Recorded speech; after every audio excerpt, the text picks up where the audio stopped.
Assalamualaikum.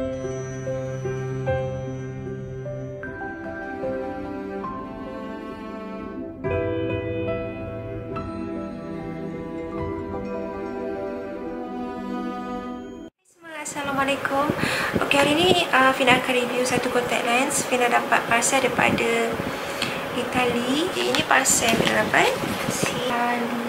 So dia ada hantar contact lens pada Fina.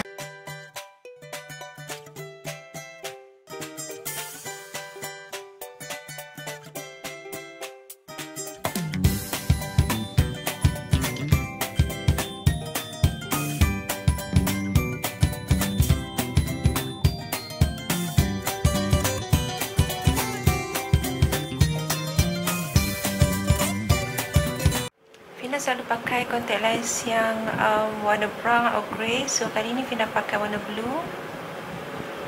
It's natural. Tak macam contact lens yang Fina pakai. Fina memang takut sikit nak pakai contact lens yang kecil ni sebab akan nampak mata macam pelik. Live Fina memang pakai contact lens yang besar sikit supaya mata Fina lebih besar.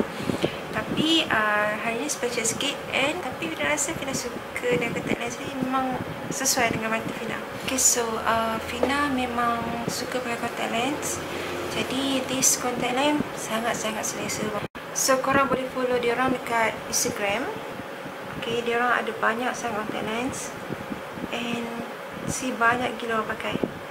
It's worldwide. So kalau korang rasa macam Malaysia diorang hantar ke? Hantar. Okay, jangan risau, sebab dia memang satu dunia punya.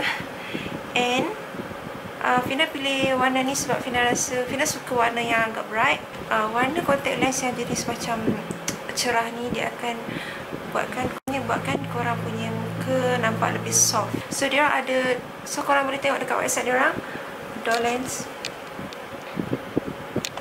adorelenses.com. So dia ada banyak choice. Okay, contoh Fina ambil warna hazel. If korang nak macam natural tapi tak nampak natural sangat lah. See, cantik kan warna ni? Hazel. Kalau korang minat, korang boleh terus ke website diorang, terus beli.